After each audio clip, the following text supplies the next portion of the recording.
Barbara Boxer did something that I will forever remember her for. And don't you think that she's got to regret it?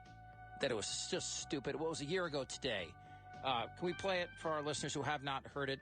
A year ago today, she was speaking with a brigadier general. And listen to this, if you would, please. Ma'am, at the LACPR is... do me a favor. Could you say senator instead of ma'am? Yes, it's just a thing. I worked so hard to get that title, so I'd appreciate it. Yes, thank you. Man. Joining us right now is Captain Chuck McDougald. Thank you. I couldn't see your name for a second. He is a native of Georgia, graduate from the University of Georgia, and is a veteran of the Vietnam War and has spent given 5.5 years of his life serving this country, serving in special forces during the last 4 years of his career, and with 2 combat tours. He joins us here on Kogo to talk about the year anniversary of that slap by Barbara Boxer, the senator here from California. Chuck, good morning. Good morning. Boy, I tell you, it would be sweet in November to say a big adios to Barbara Boxer. Would you agree not? Well, she said she worked so hard to get that title. She's going to have to work even harder to keep it. That's my thought. I think Carly Fiorina is in a good position here. I think people in the state are also tired of that kind of politics. I hope. I genuinely hope. And the numbers seem to back up Carly's case. So, well, Carly's pro-military, where Senator Boxer is totally anti-military. You know, she made another comment just recently on June 10th. She said something about the fact that carbon pollution is leading to climate change, which will be over the next 20 years, the leading cause of conflict. And we have so many returning veterans who want us to move forward to address that issue. I have no idea what she's talking about. Well, again, this is the problem with the uncontested seats in this state is people can, honestly, Chuck, they just make stuff up. And I love this when you degrade the military and then talk about all these freedoms.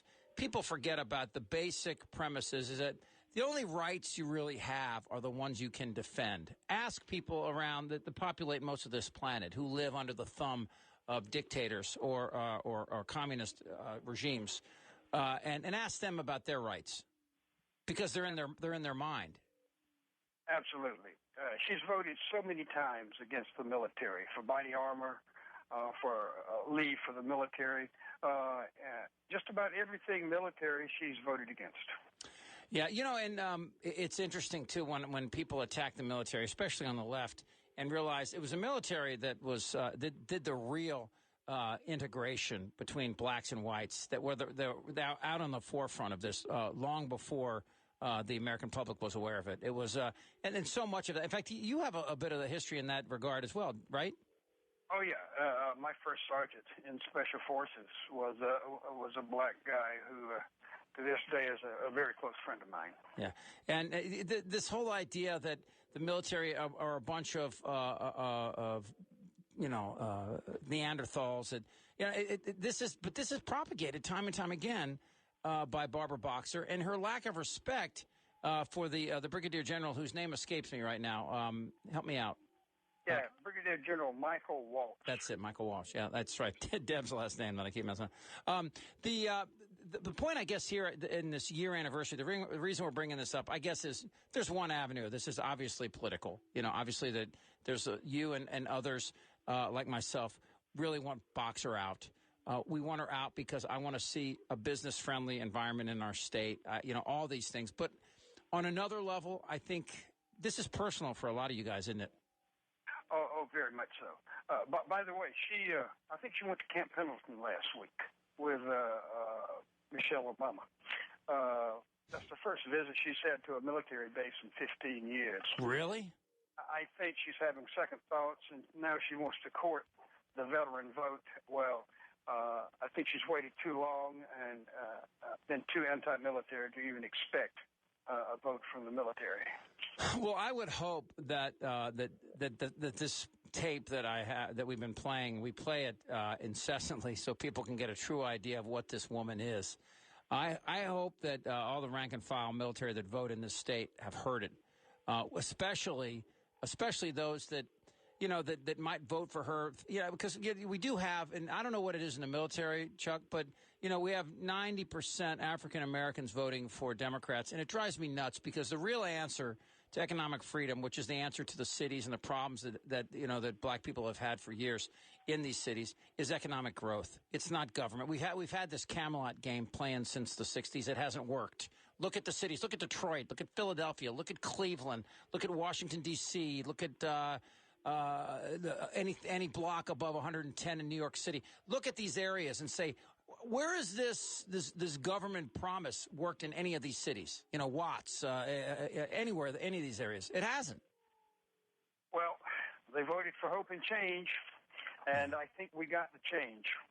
Yeah. But we lost hope. Hey, Chuck, thank you for your service and for joining us today as we talk about this. Chuck McDougald, again, a native of Georgia, which is, do you still live in Georgia? No, I live in San Francisco now. Oh, wow, you're on the other side of the world. Oh, that's a little different. I would imagine then you get to look at Boxer every night. This is real personal for you. Oh, yes. Yeah. All right. And Pelosi, say hi to her for us, will you? I certainly will. And maybe a goodbye sometime in the near future. Thanks a lot, Chuck. Appreciate it. Again, Chuck McDougald, again, thank you for your service, sir. A veteran of the Vietnam War and given 5.5 years in the Army and Special Forces, last 4 years of his career. I'll tell you what. Let's talk about Barbara Boxer in this way, okay? And the call me Barbara, okay? The call me Barbara. I think I deserve that. This is the whole point of what's wrong with this administration and this president in particular. You work for me, dude. You work for me. The Brigadier General, you think he walked in there as a Brigadier General? No. And here's the truth. And the military will tell this. They will admit, yeah, we work for you, the American public. We're here to defend you. We'll give our lives for you. What does Barbara Boxer do for you other than condescend to you? Spend your money. Yeah, right. Steal your money. 829. Chip Franklin with you on AM 600 Kogo, San Diego's news and talk station. God, I really do loathe her. I can't help it. It's just, can we one more time before we go? Can we play that one more time before we, just listen to this one more time. Ma'am, at the LACPR is... do me a favor. Could you say senator instead of ma'am? Yes. It's just a thing. I worked so hard to get that title, so I'd appreciate it. Yes, thank you. God! Oh! Does not make you crazy?